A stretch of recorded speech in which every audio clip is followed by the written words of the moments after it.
ہم آپ کو نیک حافظ قرآن لڑکی کا ایک ایسا واقعہ سنانے والے ہیں جسے سن کر آپ حیران رہ جائیں گے، کیونکہ جب اس حافظ قرآن لڑکی کی وفات ہوئی تو اس کو دفنانے کے لیے لوگ قبر کھودنے کے لیے قبرستان گئے اور قبر کھودنے لگے، مگر اس حافظ قرآن لڑکی کے قبر سے کچھ ایسا شرمناک اور بھیانک معاملہ پیش آیا جسے دیکھ کر لوگ حیران و پریشان رہ گئے۔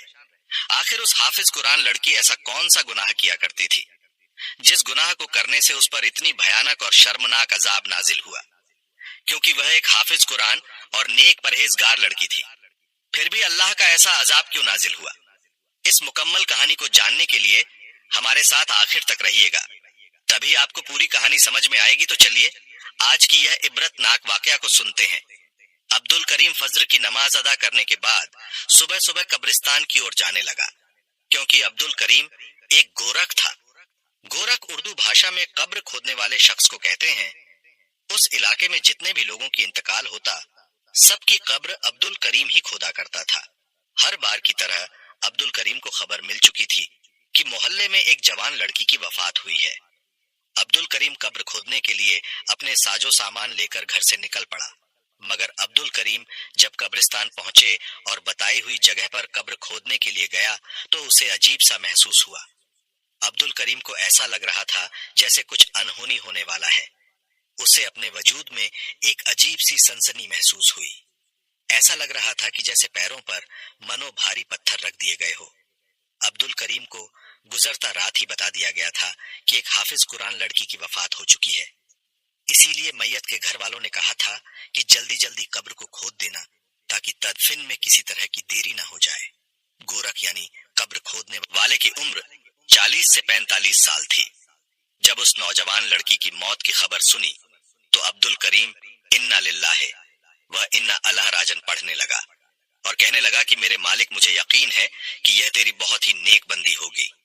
میں خوش نصیب ہوں کہ ایک نیک میت ایک حافظ قرآن لڑکی کی قبر کو اپنے ہاتھوں سے کھودوں گا، بس اس نیکی کے بدلے میرے گناہوں کو معاف کر دینا جو میں نے جانے انجانے میں کیا ہوں۔ عبد الکریم اپنا کام چالو کر دیا، یعنی قبر کھودنا چالو کر دیا، مگر جو بات اسے عجیب لگ رہی تھی وہ اس کے دل کی بے چینی تھی۔ آج سے پہلے جب کبھی بھی وہ قبر کھودنے کے لیے جاتا تھا تو اس طرح کا کچھ بھی محسوس نہیں ہوتا تھا۔ عبد الکریم کا قدم بھاری ہو چکا تھا۔ عبد الکریم یہی سوچ رہا تھا کہ پہلے بھی اس نے اس قبرستان میں سینکڑوں قبر کھودا تھا، لیکن اسے زمین پہلے سے زیادہ سخت محسوس ہونے لگی تھی۔ کئی مرتبہ اس نے اوزار مارے لیکن پتھر ہی پتھر نکل کر سامنے آ رہے تھے۔ عبد الکریم یہی سمجھ رہا تھا کہ شاید یہ زمین پتھریلی ہے، اس لیے عبد الکریم نے سوچا کہ چلو تھوڑا دوسری جگہ میں قبر کھودتا ہوں، شاید وہاں پر پتھر نہ ہو۔ لیکن جیسے ہی دوسری جانب سے قبر کھودنا شروع کی تو اس کے سامنے ایسا منظر آیا جسے دیکھ کر عبد الکریم پسینہ پسینہ ہو گیا۔ اپنی آستین سے ماتھے پر آیا، پسینہ صاف کرنے لگا اور سوچنے لگا کہ یا الہی، یہ کیا ہے؟ میں کچھ بھی سمجھ میں نہیں آ رہا ہے۔ اس قبرستان میں سینکڑوں قبر آج سے پہلے کھود چکا ہوں، لیکن آج سے پہلے کبھی بھی اس طرح کا منظر میں نے نہیں دیکھا۔ عبد الکریم گھبرانے لگا۔ گھبراہٹ کے مارے دل کی دھڑکن نے تیز محسوس ہو چکی تھی، مگر گہری سانس لیتا رہا اور وہیں ایک جگہ بیٹھ گیا اور پسینہ صاف کرنے لگا۔ یہی سب کرتے کرتے عبد الکریم کا کافی وقت گزر گیا تھا، مگر اتنے میں اس حافظ قرآن لڑکی کا جنازہ قبرستان میں داخل ہوتا دکھائی دیا۔ تاریخ کا شاید پہلا جنازہ تھا، جس میں مردوں سے زیادہ 5 سال سے لے کر 11 سال کے بچے شریک تھے۔ سب کی آنکھیں رو رو کر سرخ ہو چکی تھی۔ کلمہ شہادت ان کے لبوں پر بلند ہو رہا تھا۔ رو رو کر یہی کہتے تھے کہ اللہ تمہاری منزلوں کو آسان کر دے۔ اس نیک لڑکی کی وفات ہوئی تو پورے علاقے کے بچے جنازے کو کاندھا دیتے ہوئے قبرستان کی طرف آ رہے تھے۔ یوں لگتا تھا کہ جیسے ان بچوں کا بہت ہی قریبی رشتہ دار ان سے جدا ہو چکا تھا۔ جب لوگ پوچھنے کے لیے آگے بڑھے تو یہ بات سامنے آئی کہ لڑکی حافظ قرآن تھی۔ سبھی بچوں کو قرآن پاک پڑھایا کرتی تھی۔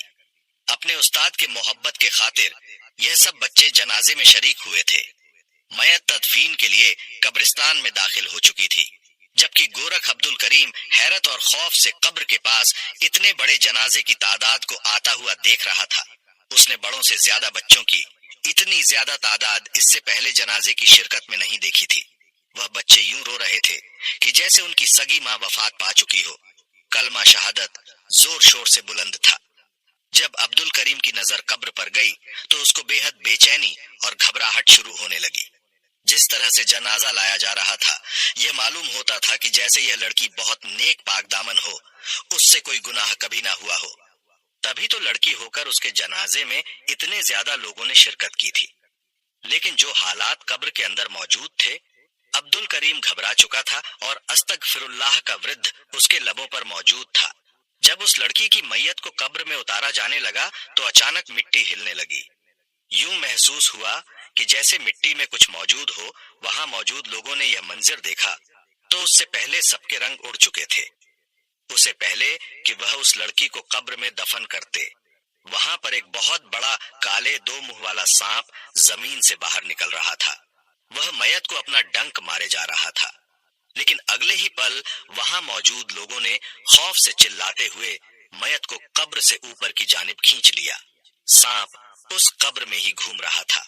कब्र से सांप और बिच्छू निकलता देखकर वहां पर खड़े लोगों की चीख निकल गई और आसपास के लोगों में भी यह बात फैल गई। कई लोग कहने लगे कि यह देखो, कब्र से सांप निकल आया। अस्तगफिरुल्लाह, मगर यह तो हाफिज कुरान थी, इसकी कब्र में सांप कैसे निकल सकता है? ये लड़की तो कई बच्चों को और बच्चियों को कुरान पाक पढ़ाती थी, दीनी दर्स दिया करती थी। इससे ऐसी कौन सी कोताही और गुनाह हो गया जो उसकी कब्र से इतना बड़ा काले रंग का सांप और बिच्छू निकल आए? लोग तरह तरह की बातें करने लगे थे। जनाजे में आए हुए लोग कब्र से दूर हटकर खड़े हो चुके थे। कोई भी कब्र के करीब जाने को तैयार नहीं था और ना ही उस मैयत को उठाकर कोई भी कब्र में दफनाने को तैयार था। अब्दुल करीम से कहा जाने लगा कि तुम एक नई कब्र तैयार करो। अब्दुल करीम ने लोगों के कहने पर दूसरी कब्र को खोदना शुरू कर दिया। लेकिन दूसरी कब्र खोदते ही वहीं भयानक मंजर देखने को मिला। वहां पर भी बहुत ज्यादा सांप और बिच्छू तादाद में मौजूद थे। जब यह मंजर वहां पर मौजूद दो आदमियों ने देखा जिनके बच्चे इस हाफिज कुरान लड़की के पास ही दीनी तालीम हासिल करने जाया करते थे, यह सब मामला देखकर लोग एक बहुत बड़े आलिम दीन की खिदमत में हाजिर हो गए। आलिम दीन अपनी खानकाह यानी कि अपने हुजरे में आराम फरमा रहे थे। ये वक्त उनके आराम का तो नहीं था, लेकिन अक्सर अपनी तबीयत को बोझल महसूस करते हुए थोड़ी देर के लिए आराम के लिए वक्त निकाल लिया करते थे। अल्लाह के बहुत ही नेक और बरगुजार थे जो बहुत बड़े आलिम दीन थे। उनके गांव में किसी किस्म का कोई भी मुश्किल या कोई भी हादसा पेश आता या किसी भी किस्म की कोई भी परेशानी होती तो तमाम गांव वाले उनके पास आ जाया करते थे। वह बुजुर्ग पूरी पूरी रात अल्लाह की इबादत में मसरूफ रहते, पूरा पूरा दिन रोजे में गुजार देते थे। उनकी नेक नामी पूरे गांव में मशहूर थी। इसलिए वह दोनों आदमी जल्दी से भागते हुए मस्जिद में दाखिल हुए। जब उन्होंने दो आदमियों को मस्जिद में दाखिल होते हुए देखा तो फौरन उठकर बैठ गए और उनको यूं घबराया हुआ देखकर खुद भी परेशान हो गए और पूछने लगे कि क्या माजरा है। वह जो कुछ अपनी आंखों से देखकर आए थे सब कुछ मौलाना साहब को बता दिया। उसे सुनने के बाद तो मौलाना साहब की आंखें हैरत से खुल चुकी थीं। वो बुजुर्ग यह सब सुनकर अस्तगफिरुल्लाह कहने लगे, आपको बता दे कि वह अल्लाह वाले बुजुर्ग अक्सर जंगलों में रहा करते थे, इसीलिए उस लड़की की वफात की खबर लोगों ने उन तक नहीं पहुंचाई। लोग सोच रहे थे वह जंगल में अल्लाह की इबादत करने गए होंगे। फिर वह बुजुर्ग कहने लगे कि मुझे भी कब्रिस्तान ले चलो। वह अल्लाह वाले उन दोनों शख्स से कहने लगे कि जब तक वह मंजर में अपनी आंखों से नहीं देख लूंगा मुझे इस बात पर यकीन नहीं आएगा। जैसे ही वह उस कब्रिस्तान में पहुंचे तो लोगों का काफी भीड़ जमा था, मगर उस अल्लाह वाले को आता देख लोग जल्दी जल्दी रास्ता खाली कर रहे थे। मौलाना साहब खुद यहाँ पर तशरीफ ला चुके थे। मौलाना साहब दिल ही दिल में दरूदे पाक पढ़ रहे थे। वह सोच रहे थे कि अल्लाह खैर करे, आखिर ये क्या माजरा हुआ है। मौलाना साहब ने एक नजर लड़की की मैयत पर डाली और दूसरी तरफ वहां पर मौजूद खड़े लोगों की जानिब डाली। एक तरफ बच्चे खड़े हुए थे, कोई भी मैयत के करीब नहीं जा रहा था। मौलाना साहब ने जब कब्र में झांक कर देखा तो उनका वजूद कांप चुका था। एक शख्स आगे बढ़ा और मौलाना साहब की खिदमत में सलाम पेश किया। फिर कहने लगा कि मेरी जिंदगी आप पर फिदा हो, मैं आपसे अर्ज करना चाहता हूँ। पहले इस लड़की की कब्र पर पत्थर और कंकर निकलते रहे जो वजूद में चुभने वाले थे। दूसरी मर्तबा जब कब्र खोदी गई तो कब्र में स्याह रंग का बहुत बड़ा सांप निकल आया, जिसे देखकर सभी लोग डर चुके थे। फौरन उस लड़की के कब्र को दूसरी जगह खोदा गया। जब कब्र को खोदा गया तो वही माजरा वहां भी देखने को मिला। हर कब्र में सांप और बिच्छू ही निकलते रहे। मौलाना साहब अपनी आंखें बंद करके पीछे हट चुके थे, क्योंकि इस वक्त कब्र में बहुत बड़ा अजदहा यानी काला सांप मौजूद था, और कब्र की दीवारों से मिट्टी हिलती महसूस हो रही थी कि जैसे बिच्छू दीवार में रेंग रहे हो और बाहर आने को तड़प रहे हो। मौलाना साहब ये मंजर देखकर घबरा गए। अल्लाह वाले की आंखों में आंसू आ गए। वह बुलंद आवाज में अल्लाह का जिक्र करना शुरू कर दिया। वहां पर मौजूद मजमा हाफिज कुरान लड़की की जिंदगी के मालूमात मौलाना साहब को बताया जा रहा था। मैयत यूं ही कब्रिस्तान में पड़ी हुई थी। अगले ही पल मौलाना साहब ने कहा कि इस लड़की की मैयत को मस्जिद में ले जाया जाए। लोग सरगोशियां कर रहे थे। आखिर यह क्या मामला है? ऐसा कौन सा गुनाह था जो यह लड़की किया करती थी? अल्लाह ताला ने इस पर यह अजाब नाजिल कर दिया। मैयत को मस्जिद में मुंतकिल कर दिया गया और उसके साथ साथ एक बहुत बड़ा मजमा भी मस्जिद में आ चुका था। लोग तरह तरह की बातें कर रहे थे। वहां पर मौजूद जितने भी लोग मौजूद थे, हर एक अपनी कहानी सुना रहा था। कोई कहने लगा, अरे हम तो इसे बड़ा ही नेक समझते थे। हाफिज कुरान होने के बावजूद लड़कों को अपने घर में तालीम दिया करती थी। यही वजह है कि अल्लाह ताला ने इस पर अजाब नाजिल किया है। एक शख्स बोला, ये लड़की तो नाबालिग लड़कों को तालीम दिया करती थी, जिनकी उम्र 5 से 12 साल की थी। अब इसके साथ यह हुआ है, जैसे ही मौलाना साहब मस्जिद में दाखिल हुए तो एकदम से बिल्कुल खामोशी सी छा गई। लोग खड़े हो चुके थे। मैयत को किसी हकीम औरत के सुपुर्द कर दिया गया और कहा गया कि इस लड़की के पूरे जिस्म की जांच पड़ताल की जाए और देखा जाए कि ऐसा कौन सा गुनाह किया करती थी यह लड़की जो इसके साथ ऐसा हुआ है। बहरहाल लोगों ने यह सोचना शुरू कर दिया कि अब लड़की की मैयत कब्र में दफना भी जाएगी या नहीं। जो कुछ इसके साथ हो रहा है, ऐसा लगता है कि यह बहुत ज्यादा गुनहगार है, तभी तो जमीन ने भी इसको कबूल नहीं किया। मौलाना साहब ने कहा कि खामोश हो जाओ। अल्लाह के हुजूर कौन कितना मकाम रखता है, कौन कितना गुनहगार है, यह तो वही बेहतर जानता है। यह सुनते ही सब लोग खामोश हो चुके थे, लेकिन दिल ही दिल में तो सभी की यह बात घूम रही थी कि आखिर बिच्छू और सांप एक हाफिज कुरान लड़की की कब्र से कैसे निकल सकते हैं। मौलाना साहब ने सब लोगों को बुलाया और कहा कि जितने भी बच्चे इस लड़की के पास कुरान पाक पढ़ने जा आया करते थे, उन सबको यहाँ बुलाया जाए। मैं सबसे कुछ पूछना चाहता हूँ। तभी सब बच्चे मस्जिद में मौजूद थे। मौलाना साहब आगे बढ़े, बच्चों से बड़े ही प्यार से सवाल करने लगे, क्या तुम्हारी हाफिजा बाजी तुम पर कभी हाथ उठाया करती थी या सख्ती बता करती थी? यह सुनकर बच्चे खामोश हो चुके थे। फिर कहने लगे कि ऐसा कुछ भी नहीं है, वह बहुत ही अच्छी लड़की थी। हमने तो पहला हर्फ ही उनके पास आकर सीखा। उन्होंने कभी भी किसी बच्चे के साथ सख्ती नहीं की और ना ही कभी किसी बच्चे को मारा था। सभी बच्चों का अमल भी यही था। बच्चे भी अपने चेहरों पर मुतमिन दिखाई दे रहे थे। मौलाना साहब ने सवाल किया, इस लड़की के घर में कोई और फर्द मौजूद है? 2 आदमी वहां पर आए और बताने लगे कि मौलाना साहब, इसके घर में तो सिवाय इसके और वहां पर कोई नहीं रहता। इसके माँ बाप का इंतकाल हो चुका है। वह अकेली रहती थी। न जाने तन्हाई में इसने ऐसा कौन सा गुनाह कर दिया जो अल्लाह पाक ने अजाब की सूरत में इसकी कब्र में सांप और बिच्छू ही बिच्छू कर दी। मौलाना साहब बेहाल हो चुके थे। एक तो लड़की ऐसी थी कि जिसके किरदार पर एक भी दाग दिखाई नहीं देता। सभी लोग इसकी इज्जत भी कर रहे थे और इसकी तारीफ करते भी नहीं थकते थे, लेकिन अब इसके मरने के बाद इसकी बुराई कर रहे थे। मौलाना साहब खामोशी से अपने हुजरे में गए और 2 रकात नमाज अदा करने लगे। फिर नमाज अदा करने के बाद दुआ के लिए दोनों हाथ बुलंद किए कि मेरे अल्लाह कुल कायनात के मालिक। मौलाना साहब अल्लाह के हुजूर इस कदर रोए कि उनका चेहरा मुबारक आंसुओं से भीग गया, दाढ़ी भी भीग चुकी थी। फिर सवाल करने लगे कि मेरे मालिक, आज से पहले मैंने तेरी जात को हाजिर नाजिर जानकर हर फैसला किया है। आज भी मेरी मदद फरमा।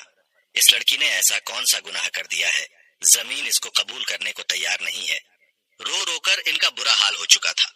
बार बार सोच रहे थे कि क्या मामला है। इसके घर में सिर्फ ये तन्हा रहती थी। सारा दिन लड़कियों और लड़कों को दीनी तालीम दिया करती थी। मौलाना साहब परेशानी में मुब्तला हो चुके थे। कुछ बच्चों का तो ये भी कहना था कि हमारी उस्तादनी 5 वक्त की नमाज पढ़ती थी, कभी भी वक्त को खराब नहीं करती थी।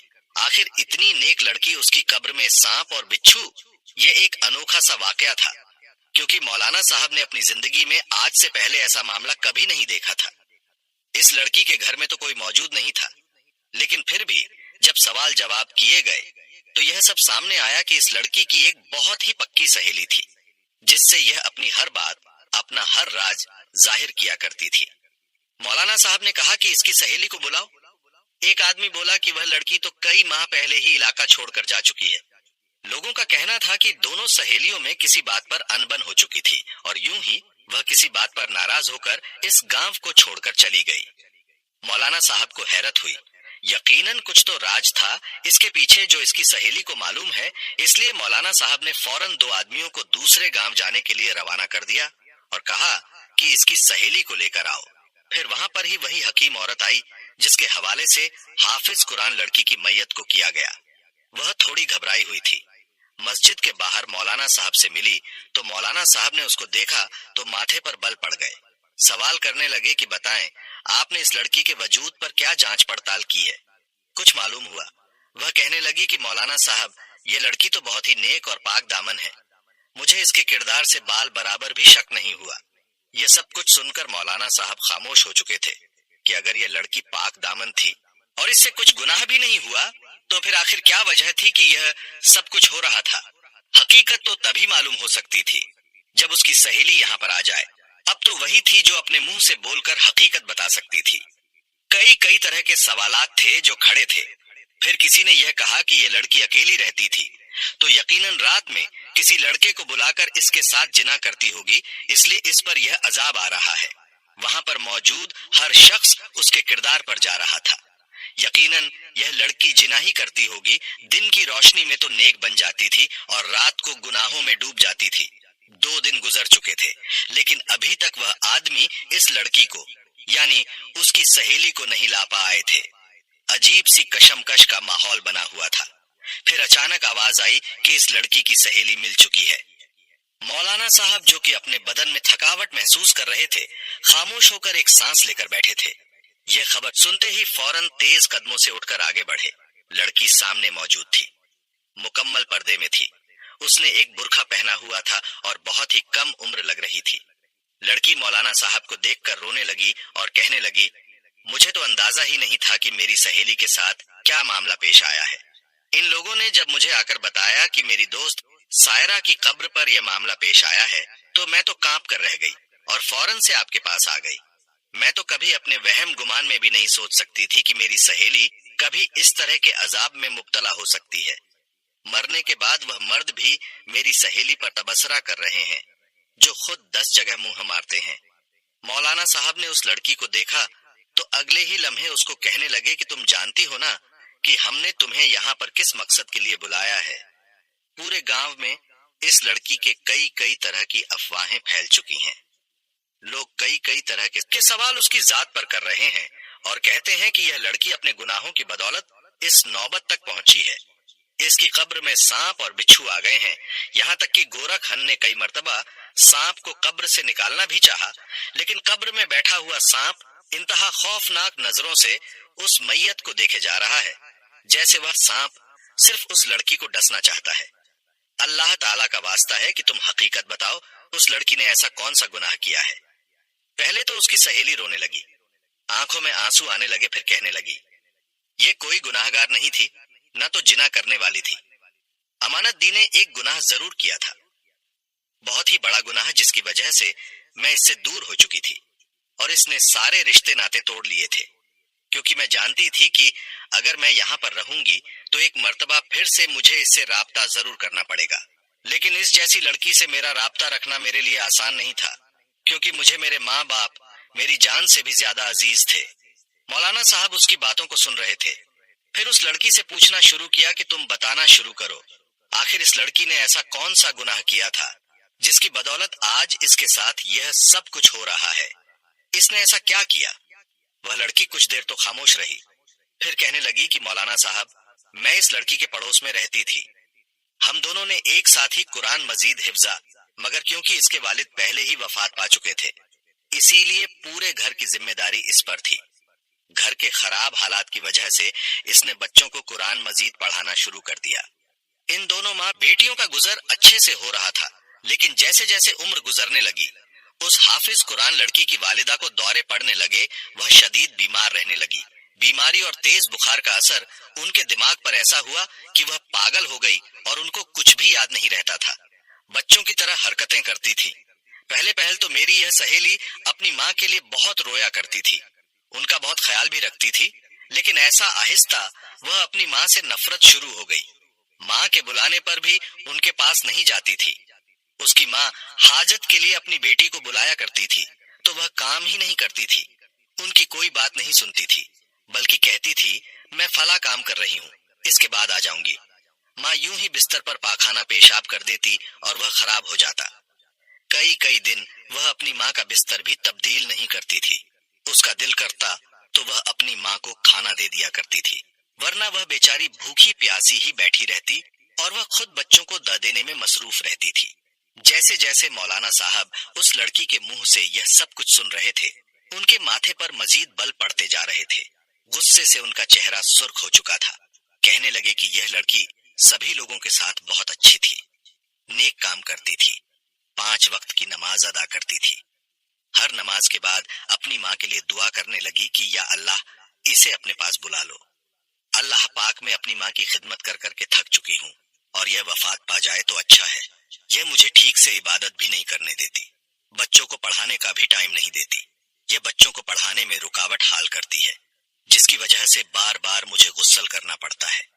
ایک روز میں وہیں پر موجود تھی جب اس کی ماں اس سے پانی مانگ رہی تھی۔ وہ بیچاری بار بار اسے پانی کے لیے بلا رہی تھی، لیکن اس نے ایک نہ سنی۔ میں نے خود جا کر انہیں پانی پلایا۔ اس کی ماں میرے سامنے رونے لگی، اس کی آنکھوں میں آنسو تھے۔ وہ روتے ہوئے مجھے اپنی بیٹی کی شکایت کرنے لگی، لیکن جب میری سہیلی نے سنا تو وہ وہاں پر آئی اور اپنی ماں کو ایک زوردار تماچا دے مارا اور گالی دینے لگی۔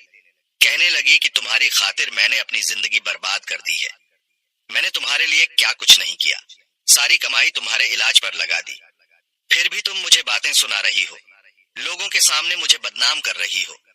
اتنا سننا تھا کہ مجھ سے برداشت نہ ہوا، میں نے بھی اپنی سہیلی کے منہ پر تھپڑ دے مارا اور وہاں سے چلی گئی۔ اس کے بعد میں کبھی بھی واپس نہیں آئی۔ میں تو اپنی سہیلی کی ماں کو بھی اپنے ساتھ لے جانا چاہتی تھی، لیکن اس نے اپنی ماں کو بھی میرے ساتھ جانے نہیں دیا۔ پھر میرے والد بھی بہت بڑے تاجر تھے، میں نے ان کے ساتھ دوسرے گاؤں میں آ کر رہنے لگی۔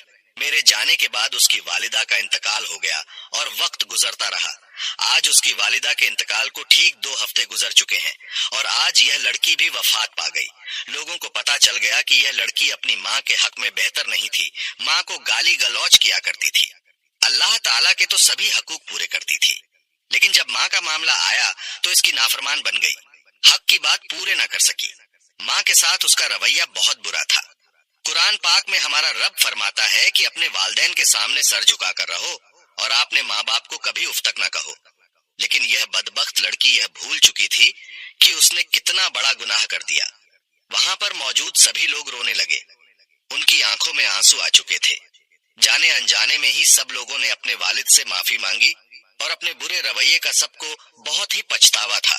سب لوگ روتے رہے، اللہ تعالیٰ سے معافی تلاش کرتے رہے۔ اس لڑکی کے لیے اللہ سے مغفرت کی دعا کرنے لگے، کیونکہ ماں کی نافرمانی کا انجام ان لوگوں نے اپنی آنکھوں سے دیکھ لیا تھا۔